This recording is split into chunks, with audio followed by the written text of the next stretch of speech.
মাননীয় প্রধান উপদেষ্টা দুইটা ডেট ঘোষণা করেছেন, উইথ মিনিমাম রিফর্ম ডিসেম্বর, আর যদি ম্যাক্সিমাম রিফর্ম হয়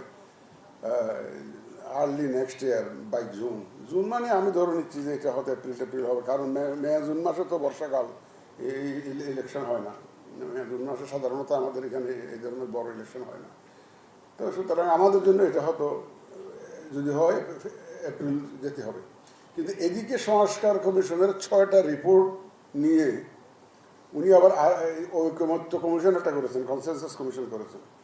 এদের আবার মেয়াদ দিয়েছেন 6 মাস, মেয়াদ দিয়েছেন 6 মাস। এখন 6 মাস পরে একটা রেজাল্ট হয়তো ওনারা বিভিন্ন কমিশনের, এই 6টা কমিশনের সুপারিশের উপরে হয়তো একটা ঐক্যমত্য পৌঁছার চেষ্টা করবেন।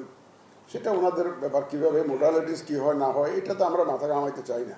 বাট আমরা ধরে নিচ্ছি যে 6 মাসের আগে আমরা বড় কোনো রিফর্ম নিয়ে সমঝোতার বিষয়ে আমরা জানতে পারবো বলে মনে হচ্ছে না। তার মানে এটা আমাদের ধারণা, কারণ 6 মাস তো একটা টাইম লাইন দিয়েছেন তুমি।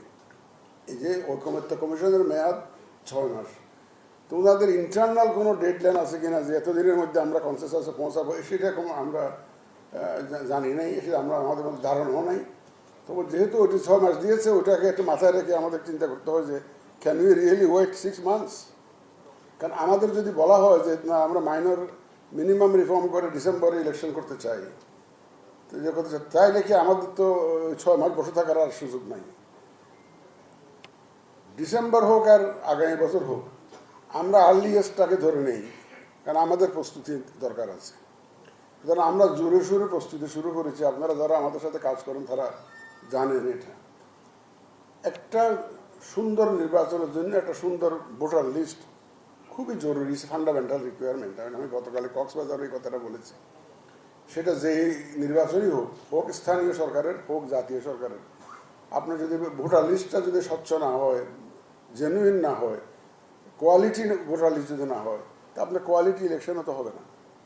তো তাহলে আমরা তো সেই আগের মতোই অবস্থায় রয়ে গেলাম।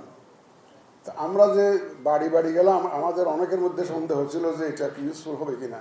দেশ জুড়ে তোলপাড় ওয়ালটন ফ্রিজ কিনে আপনিও হয়ে যেতে পারেন মিলেনিয়ার। এখন আমরা দেখলাম যে 22 তারিখ পর্যন্ত স্ট্যাটিস্টিক যা দেখলাম, এটা তো একটা মানে আই ওপেনার, আমাদের জন্য চক্ষু খুলে গেছে। প্রায় 16.5 লক্ষ পেয়েছি আমরা, প্রায় 17 লক্ষ মৃত ভোটার তালিকায় আছে, তালিকায় নাম আছে, ওরা মারা গেছে। চিন্তা করেন, ওরাই কিন্তু দেখবেন যে ভোটের দিন এসে কবর থেকে এসে ভোট দিয়ে বলেন না, আপনারা তো লিখেন এগুলো, এই কবরবাসী কিন্তু এই এরাই। এদেরকে কিন্তু কর্তন করা হয় নাই। আমরা এই বাড়ি বাড়ি যাওয়াতে এই তথ্যটা আরো আসবে, কিন্তু আরো আসবে। আমার programme is continuing. It's revealing facts. এটা তো মানে আমাদের জন্য আই ওপেনার। আগে তো আমরা একটা বলতাম যে মৃত ভোটার অনেক হতে পারে, কিন্তু কত হতে পারে এটা তো আমরা তো ধারণারও বাইরে ছিল। আপনারা তখন আন্দাজ করতে পারতেছেন। আর দেখেন লেফট আউট ভোটার, আমি দেখছি যে রাফলি 35 থেকে 36 লক্ষ। হ্যাঁ, 36 লক্ষ। এরা ভোটার হওয়ার বয়স হয়েছে অনেক আগে, কিন্তু ভোটার হয় নাই 36 লক্ষের মতো। আবার নতুন ভোটার যেগুলো আমরা আইডেন্টিফাই করেছি তাও বলে 14-15 লক্ষ হবে। 20 লক্ষ না, 20 লক্ষ প্লাস।